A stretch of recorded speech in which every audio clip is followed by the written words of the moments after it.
Do I use the powerlifting arch when teaching somebody the bench press? No, not at all. I mean, unless I'm training a powerlifter specifically, I do not like this technique. It's a technique that's useful for powerlifting because the purpose for them is to try to restrict the range at which the barbell needs to move from the chest to full extension as much as possible. So the more able a trainee is to create an arch, the less distance the barbell has to travel. So it gets very advantageous for this reason. But you need to understand that with my background as a strength coach, being more in the sports performance realm of things, I look at exercises more as a tool to develop athleticism and not the opposite. So for me, if I'm teaching the bench press, I want to teach the natural S-curve spines position that the athlete has, and I don't want to force any type of a misrepresentation of what his posture actually is. So for me, you just lay down on the bench with your natural position, you lock in your scap, not over-exaggerating it, not over-exaggerating anything, and then you drive with the feet, grab the floor with your feet, use your legs for a leg drive, tighten up the lats, and there you go. But the arch, I'm not a huge fan of it unless you're a powerlifter. How do you decide which point of your concentric range you're going to do an isometric contraction? So this is like there's like two ways to look at it. So it's either you look at your isometric contraction as a general strength development method where you want to improve the entire concentric range. So if that's the case, then what you want to do, so let's say you're doing a overcoming isometric method like the functional isometric, where you're doing, let's say, sets of 5 with a 1-0-1-6 tempo, where you're pressing against the pin as hard as you can for 6 seconds. Now, what would be advantageous is to pause in the bottom quarter. So you do maybe, let's say you're doing 6 sets of 5. The first 2 sets you could do in the bottom. So you start at the chest, you push to the bottom quarter into the pins. Now, what's going to happen is the radiation of strength development from that isometric contraction of the quarter part will radiate 15-20 degrees down and 15-20 degrees up. So it will go all the way back down to your chest and then back up over. Now, why you start in the bottom? Because it's the weakest point in the force curve. So you're better off training the weakest point when you're fresher in the series. Now, set 3 and 4, now you could move the top pins to mid-range. So now you're pressing against the pins for 6 seconds at mid-range to get that radiation effect up and down. And then finally, your last 2 sets, so sets 5 and 6, you put the pins at the top quarter, and now you're pushing at almost lockout, okay, so a quarter of the way up, so it radiates up and down. So by doing so, you've created a strength increase throughout the entire concentric range. Now, the other way you can look at it is on a sports performance perspective. So let's say that you have a lineman in American football, and the lineman typically exerts its peak force, or not exerts its peak force, but the demand for more force starts like maybe at top third, because this is when the defensive end comes into him. Well, then you could do your isometric contractions at that top third position to really emphasize and break the plateau into that specific joint angle. So that's one way you can look at it. You can do it very sport specific, or you can look at it more in a general strength component.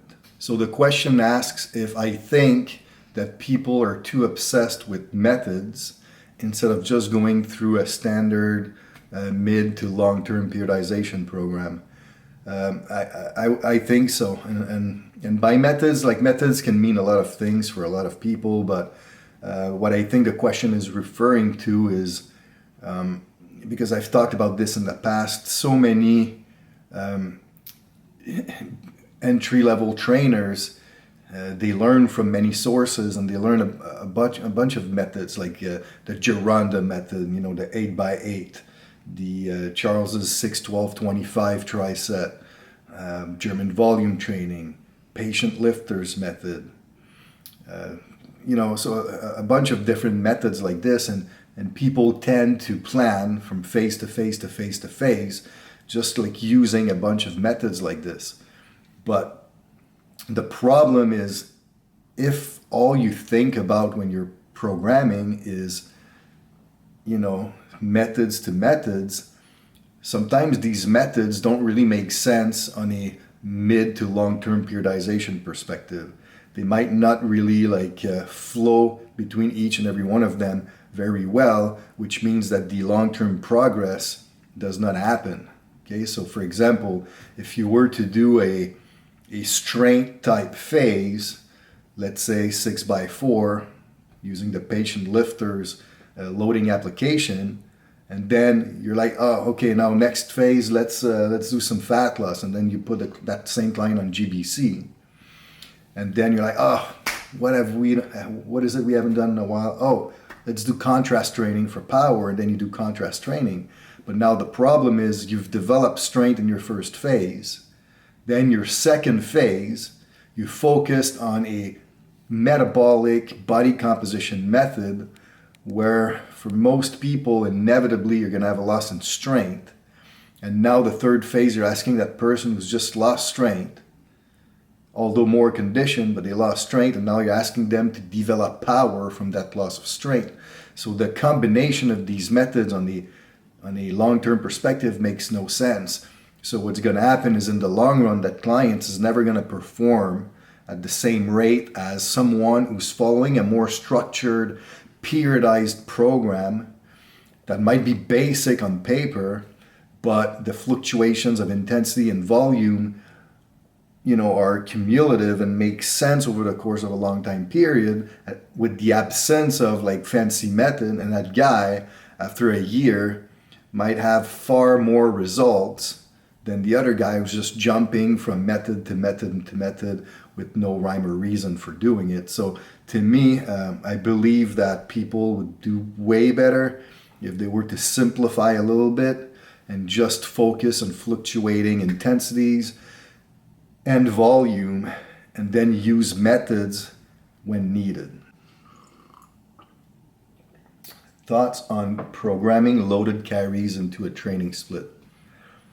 There's a few ways you can do this. With athletes, assuming unlimited time to train, what I would do is I would do a loaded carry session as a lower body PM training session.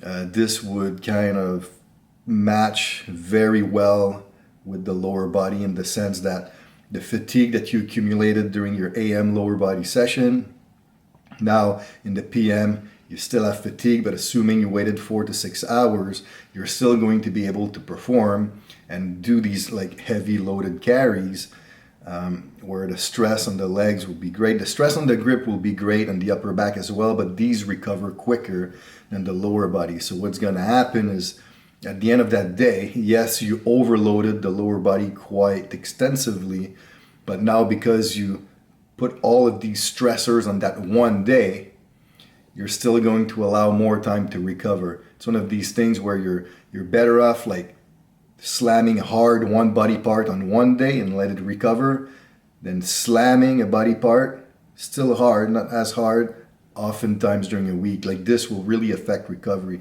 So if you're dealing with the athletic population, to match it to the same day as a lower body will be very beneficial. Now, if we're talking about more gen pop and you want to use loaded carries to make the weight room strength gains a little bit more functional, what you could do, there's two ways here. You could do your regular lower body session, and then the last 15, maybe 20 minutes, then you plan your loaded carries, simply because the two have very different velocities of contractions and modalities, while the strength training will have a very heavy eccentric component to it. With slower velocities, everything is more controlled. Now the load and carries, it's more concentric based with higher rates of frequency of strides, so the velocity is much higher. So because of that difference, I think to separate them matches pretty well. But you can also use them as a contrast as well. So you could do, you could do like a set of squat as your A1, and then your A2. Wait a little bit, maybe like a minute or so, and then or 90 seconds, depending on your rep scheme, and then you do a heavy like farmer's walk, like doing figure 8 farmer's walk. Then you take a slightly longer break, maybe like 2 to 3 minutes, then you do your squat again. So that's one way you could do it.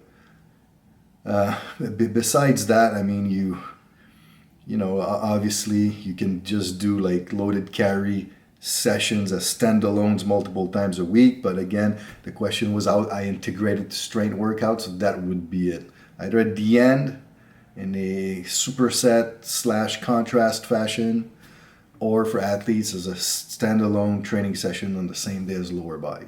What are my thoughts on deadlifting in the sumo position?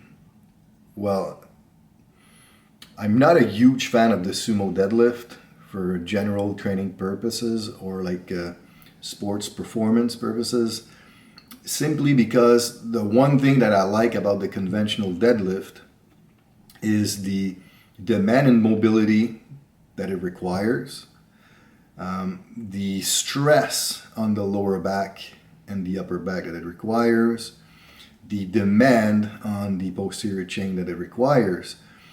So to me, if I have an athlete and I want to work on these using the conventional deadlift, if I were to revert to the sumo deadlift, then I'm not gaining these factors, because the sumo deadlift, it's about increasing leverage to pull more weight. So your torso is more upright, so then the lower back doesn't have to work as much. Now the adductors are highly stimulated, which is not a bad thing, but for the deadlift, for me, that's not what I was looking for. So to me, it's not something I really like to use. Now, that being said, if you as a coach, you have clients where you feel like, let's say mostly on the physique end of things, you feel that the sumo deadlift would be beneficial to work the adductors, to work the glutes, and you're not necessarily looking at this deadlift variation for a truly posterior chain development exercise, then I don't have any issues with it. But I'm just talking about strictly on the performance perspective. I think that the sumo deadlift doesn't offer as much as the conventional deadlift. But now, if you're a power lifter and your body mechanics offers better leverage and higher capacity to pull heavier load doing a sumo, then go for it, because that's what the sport is asking for. Okay, so I have no problem with that. It just needs to be used for the right reason. That's the thing with exercises, right? Like, obviously we all have exercise that we prefer, some that we don't like as much, but for the most part, all exercise have value. It's more a question of knowing why you're using it. So if you know why, then you can better decide when to use it and with who to use it.